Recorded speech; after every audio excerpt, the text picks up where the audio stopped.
Colorado's first year-long gun seizure under the new red flag law is now complete, and it turned out to be more of a surrender. A guy in Denver voluntarily agreed to let police keep his guns after a domestic violence case. He admitted to the court he was a danger to himself or other people.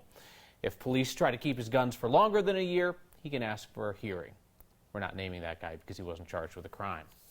All 5 of the red flag cases so far are unique. We're watching the limits of the law play out on a case-by-case basis. Now, consider Larimer County. The sheriff up there does not love the law. He's mad that a woman's trying to use it to disarm a police officer. But the sheriff also filed a red flag case of his own against someone in his jail. Anusha Roy explains. In a long Facebook post, Larimer County Sheriff Justin Smith said his county has become ground zero for the red flag law. In one case, the sheriff himself gave the orders to file a petition against David Gatton, who is currently in jail, accused of making credible threats to carry out a mass shooting. The sheriff wrote, "Despite our best efforts, the mental health system has failed to intervene." Then there is a pending petition the sheriff said he doesn't want to carry out. Susan Holmes filed the paperwork against a CSU police officer who shot and killed her son, who was armed with a knife. The shooting was ruled justified. Now Holmes, a long critic of police policies, is trying to take that officer's guns away, and in her petition said she had the right to do so because they shared a child together, which they do not. In my opinion, is already broken. Leslie Hollywood, a gun rights activist, feared this is how the law would play out, forcing people into courtrooms instead of focusing on other solutions to protect people from gun violence. I think, unfortunately, it's a reality of this new law that we have here. And I think that a lot of gun owners are looking at it right now and are shocked that this was even able to move forward in the court. But Douglas County Sheriff Tony Spurlock, who helped pass this law, doesn't see failure. In my opinion, the safeguards built into that law were working. He says the courts and law enforcement are keepers of the standards for what warrants an extreme risk protection order. The court could intervene, the sheriff could intervene, and make sure that the process is working the way it's supposed to. So there are state guidelines, but it was up to each jurisdiction to write their own. And the sheriff said the red flag petition he said okay to was granted. It'll soon have a full hearing. But the petition filed by Susan Holmes, that has its first hearing tomorrow. So a decision has not been made in that case. Also up for discussion is if Holmes will be getting in trouble for what she wrote on that petition, which the Larimer County Sheriff said he is going to be investigating. And there's actually a provision in the law itself talking about punishments if somebody lies on a petition. Consensus seems to be from supporters and opponents of the law that this petition against the police officer can get tossed out. And so then the question is, has he suffered anything because of the fact that he's had the finger pointed at him? So at this point, we know that his guns were never taken away at any point in this process. We also know he's still on the job, normal duties, and is still allowed to carry his weapons. So, okay, so no seizure at this point. Nope. But the guy's got to come to court, and there's going to be an issue tomorrow. And that'll be tomorrow morning. All right, we'll continue to talk about it then. Thank you, Anusha. The city of Denver moved in this morning and swept away the tent city built up in front of the Capitol by people who are homeless. The city did not use its urban camping ban, which one judge has said is unconstitutional. Denver did not do one of its homeless sweeps because those sidewalk cleanups require prior notice. Denver just declared a health emergency and went in there. The city says using its emergency powers does not require advance notice to the people living there. The Department of Public Health says it found rats living at the site. We didn't see them. The city was not able to provide any photos or video of rats at Lincoln Park. The city says that its workers also found needles in that tent city.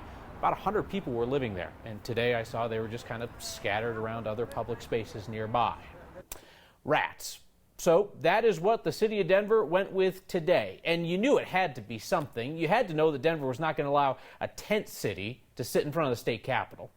So rats is what the city is citing to close that park now to people who are homeless. Rats, they're the reminder that even if the urban camping ban does not survive on appeal, the city is going to find some reason to clear out homeless encampments, especially the ones that sit in very visible areas. You can support what the city did, you can oppose what the city did, but at this point, it's got to be clear to everybody. The urban camping ban is not a solution to homelessness. And if that ban is overturned, that's not going to stop the city from citing anything it can to clear out encampments, like rats. Denver could give pit bulls a chance again. It's been 31 years since the city banned the breed. Next week, a city councilman will present a sort of pit bull amnesty program that he thinks will get the support of his colleagues. We can pretend that there aren't pits in the city and county of Denver, and I think that would be a really naive approach. We know that they are there, and so they're in the shadows. Councilman Chris Herndon, who represents Northeast Denver, wants pit bull owners to register their dogs with the city. 3 years with no problems, and they could then register the pit bull like any legal breed. There's no such thing as a bad breed, and so for people to see more pit bulls throughout the city and not have that fear, I certainly believe is a good thing. But we have to realize that all dogs have teeth. When a registered pit bull bites or escapes, the owner would be required to notify the city. Pit bulls were banned in Denver in the late 80s over concerns that they're unusually vicious.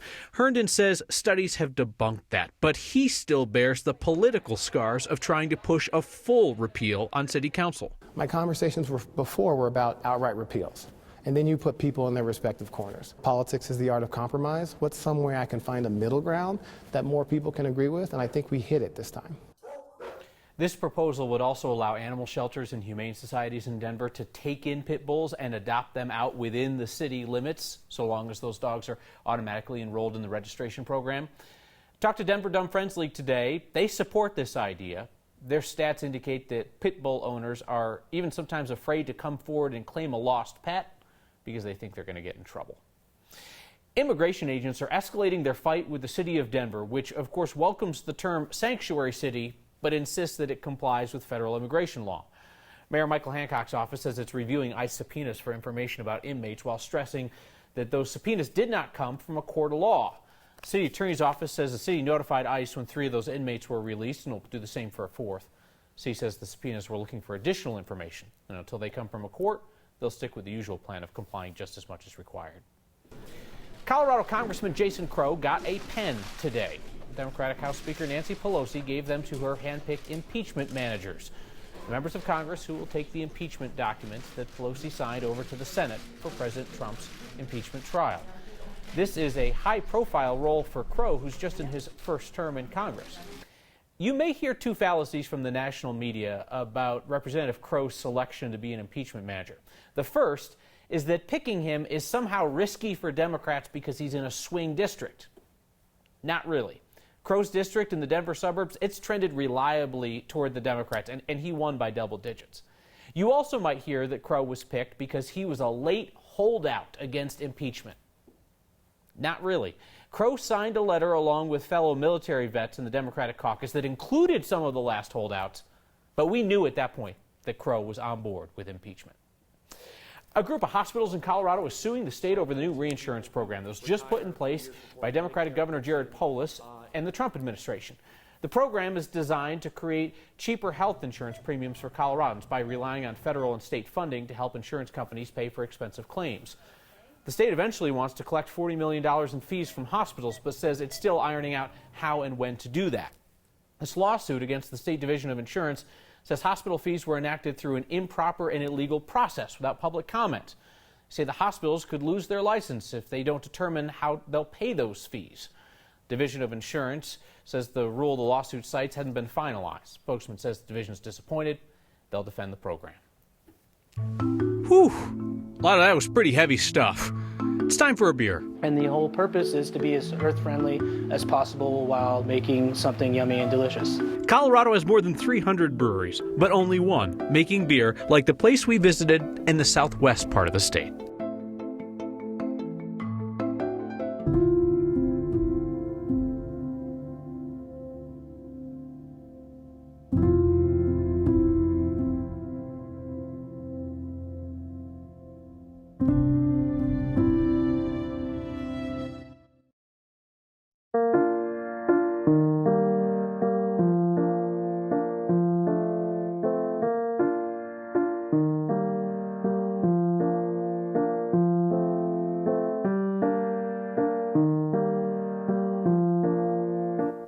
Get that one?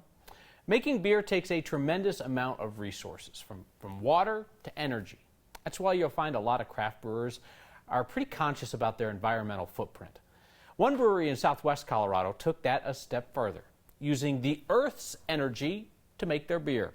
Our Steve Steger and photojournalist Tom Cole were willing to make the 5-hour drive because, beer.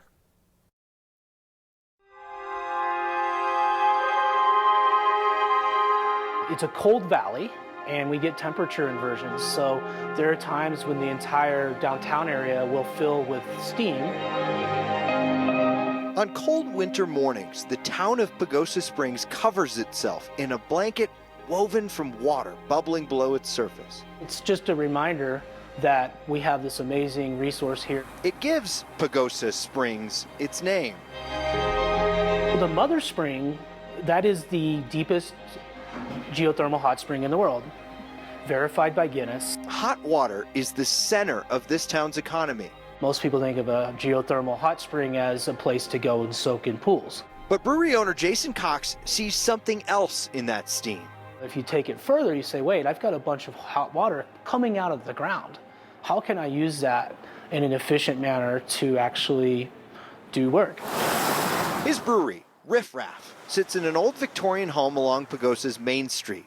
We are going down into the basement of our 122-year-old building. Under the trap door behind the bar is one of Jason's proudest accomplishments. This is our supply line, this is our return. It runs in a big loop. In the 80s, Pagosa Springs used federal grant money to run geothermal spring water through much of downtown.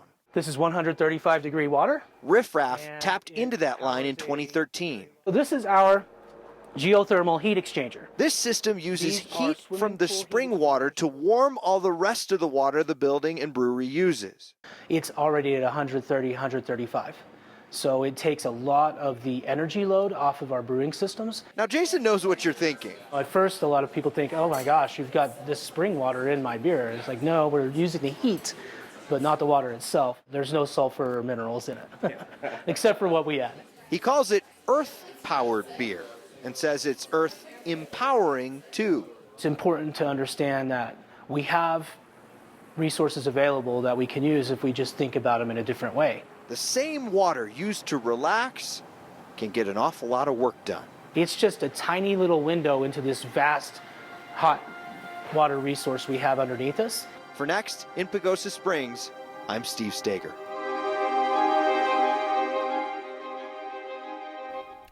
Yeah, come to think of it, a beer made out of the spring water probably would not be all that tasty. Cox says Riff Raff is the first brewery to use direct geothermal energy in Colorado. He believes that they are the second in the country, following another one in southern Oregon.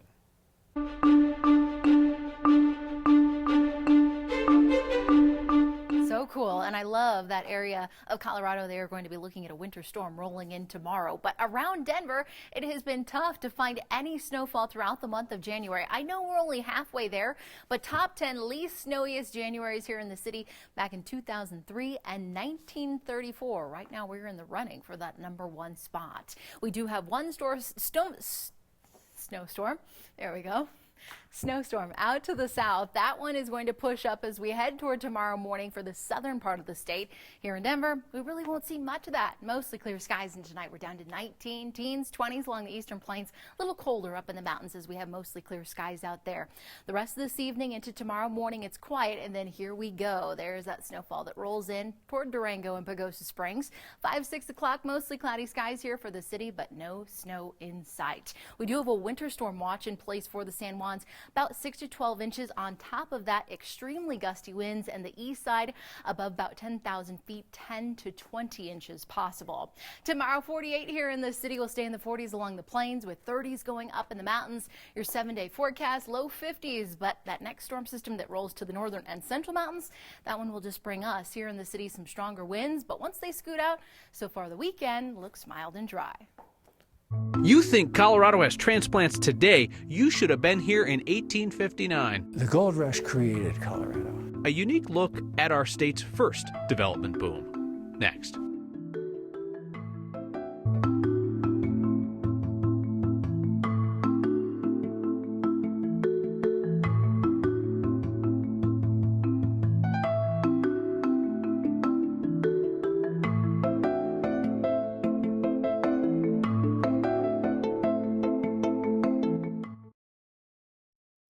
If you so much as talk about moving to a new neighborhood or a new city anywhere near your phone, you're likely to start seeing ads popped up trying to lure you to this neighborhood or that.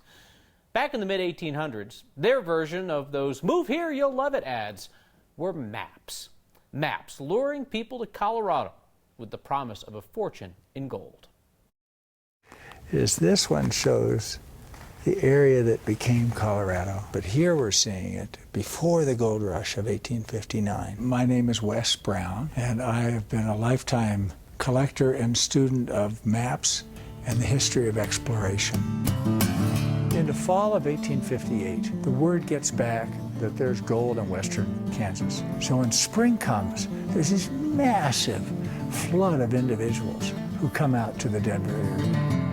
The first town that shows up on the map is a town called St. Charles. It's the first map to show the gold rush. Now, this is the very first edition of the Rocky Mountain News, Volume 1, Number 1, on April 23rd, 1859. They do actually have an early gold rush map. Craig is the guy that looks after the Denver Public Library's collection. And other routes that kind of go towards Fort St. Vrain and Auraria.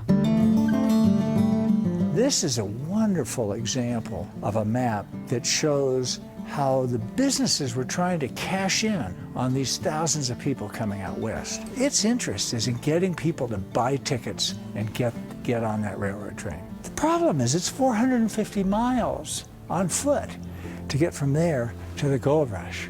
It is an authentic documentation of this great event that occurred, that created our community here. It created Denver and Colorado. I think we all want to know where we came from and what made the land around us. This answers the question of how we as a state became what we are today. I learn something new all the time about what little treasures we have. Yeah. Cool thing about the Denver Public Library's map collection is that you can explore it from your couch. It's digitized online. You can point and click and zoom and so forth. I find it's a great way to waste an hour when you have a lot of other things you're supposed to be doing. There's a link to it in the next section on 9news.com. Viewer named Bill writes in wondering whether I have sold out. Suppose that I owe Bill and you an honest answer. That's in your feedback next. We finish with your feedback. Clay Blackwell writes in to say that he is fine with Denver allowing a legal way to own pit bulls as long as there are stricter consequences for dog owners. Clay, I asked Councilman Herndon about that today, like tax amnesty or immigration amnesty. Would pit bull amnesty come with a crackdown and enforcement on the people who choose not to participate? Councilman Herndon said no, there would be no increased enforcement. Bill in Castle Rock writes in to say, Kyle, you look like a preacher or an undertaker. Have you sold out? To whom does one sell out to become a preacher? That doesn't seem like the worst thing in the world.